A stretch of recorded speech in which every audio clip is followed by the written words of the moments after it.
कधीच नाही चुकणार तुमचे फेवरेट टीव्ही शोज झी5 सोबत, तेही एकदम फ्री। काय झालंय? काय झालं बाळा? मामा, मंदिराजवळ पारूचा एक फॅन भेटला। तो पारू सोबत फोटो काढायला खूप इन्सिस्ट करत होता। पारूला ते काही हँडल झालं नाही। पारूचा त्याला राग आला म्हणून त्याने तिच्या चेहऱ्यावरती शाई टाकली। काय?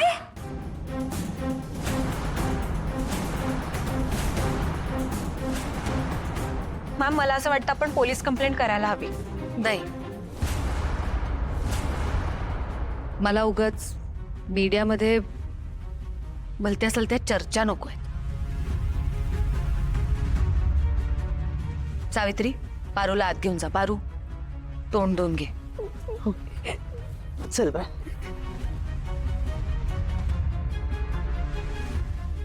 मॅम, आम्हाला जे काही झालं ते खूप वाईट आणि चुकीचं झालं। पारूसारख्या इमोशनल मुलीला हे सहन होणारच नाही। तुम्ही बघताय ना ती कशी थरथर कापतेय। मॅम, अशाने तिचं हसू हरवेल हो। मला असं वाटतं गावाकडून आलेली साधी भोळी मुलगी, तिला हे ब्रँड अम्बॅसेडरचं पद मिळालं। त्या पदासोबत येणारं हे स्टारडम आणि हे पब्लिक फिगर असल्यावरती सांभाळायला लागणाऱ्या स्किल्स ह्या पारूकडे नाही आहेत मॅम। तुम्ही बघताय ना ती कंपनीची ब्रँड अम्बॅसेडर असल्याचा तिला किती त्रास होतोय, किती रडतीये ती। आज हे झालं, उद्या काय होईल? मॅम, मला असं वाटतं की आपण पारूवरती न झेपणारं ओझं लादतोय आणि तिच्यावर अन्याय करतोय। खरंच आपण प्लीज तिला या जबाबदारीतून मुक्त करूयात का?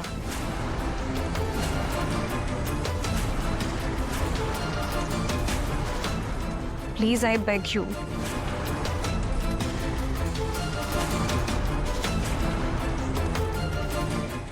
हा प्लॅन अनुष्काचा तर नसेल ना? तसं असेल तर डेंजर आहे ना ही मुलगी। असे प्लॅन मला का सुचत नाहीत?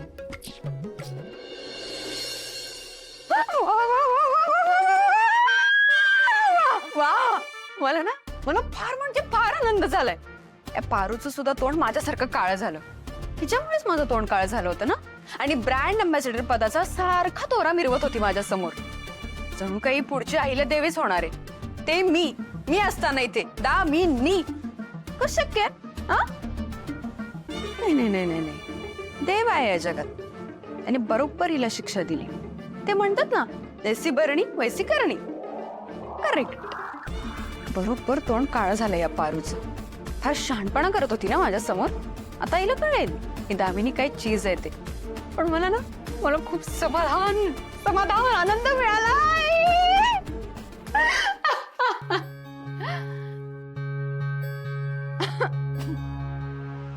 अरे वा, आज जरा जास्तच आनंद झालेला दिसतोय। हा, नाही अगदीच तसं काय नाही।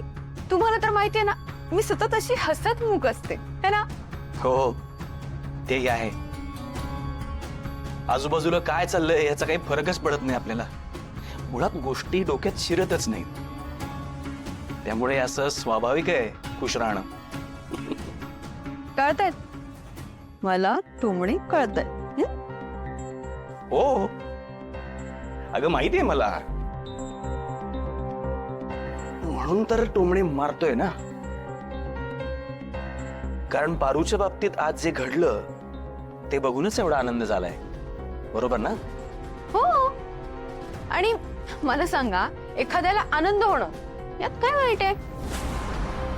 मला तर असं वाटतंय की ज्या माणसाने हे पारू सोबत केलं ना, त्यांनी या दामिनीचाच बदला घेतला।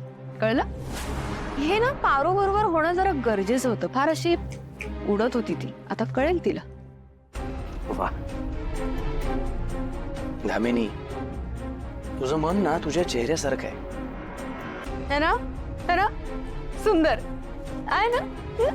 नाही, काळं।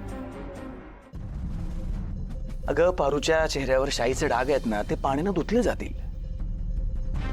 पण तुझ्या चेहऱ्यावरचे डाग पाण्याने नाहीच जाणार. काय मग हे घालवण्यासाठी मला कुठली क्रीम आणावी लागेल का? नाही, क्रीम नाही. त्यासाठी वहिनींचा हात लागेल. आणि काळजी करू नकोस, तू त्याची व्यवस्था करशील तुझ्या वागण्यातून.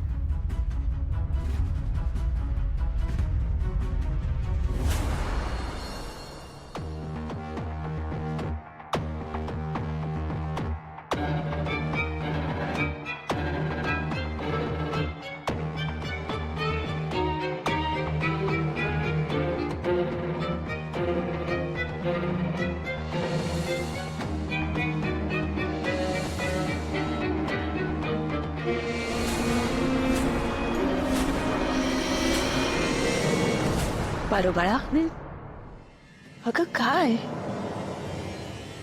जे काही झालं त्यात तुझी काही चूक आहे का? तू काही चुकीचं वागलीयस का? चुकीचं बोललीयस का? मग या सगळ्याचा स्वतःला कशाला त्रास करून घेतेस बाळा?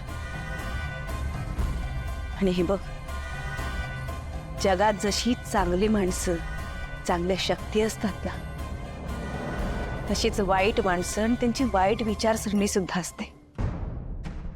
आपल्याला कधी ना कधी चांगल्यासोबत या वाईटाचा पण सामना करावा लागतो बाळा. मुळात हे छेड काढणं, ऍसिड फेकणं, तोंडाला काळं फासणं, मारणं, या सगळ्यात जी स्त्री असते ना, ती जगाआधी स्वतःला दोषी समजू लागते. मुळात त्या सगळ्यांची काहीच चूक नसते ग. पारू बाळा, तू खूप निरागस आहेस, म्हणून तुला या सगळ्या गोष्टी जास्त लागल्यात आणि त्या तू मनाला लावून घेतल्यास. पण तुला एक सांगू, जग तुला वाटतं तेवढं साधं आणि सरळ नाहीये बाळा. तुला आता खंबीर व्हायला हवंय, कळतंय? सावर स्वतःला.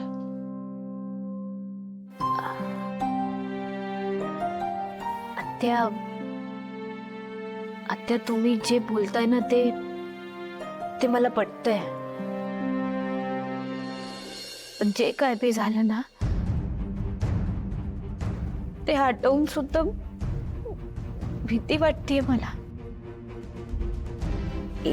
एखादा माणूस असं कसं वागू शकतो?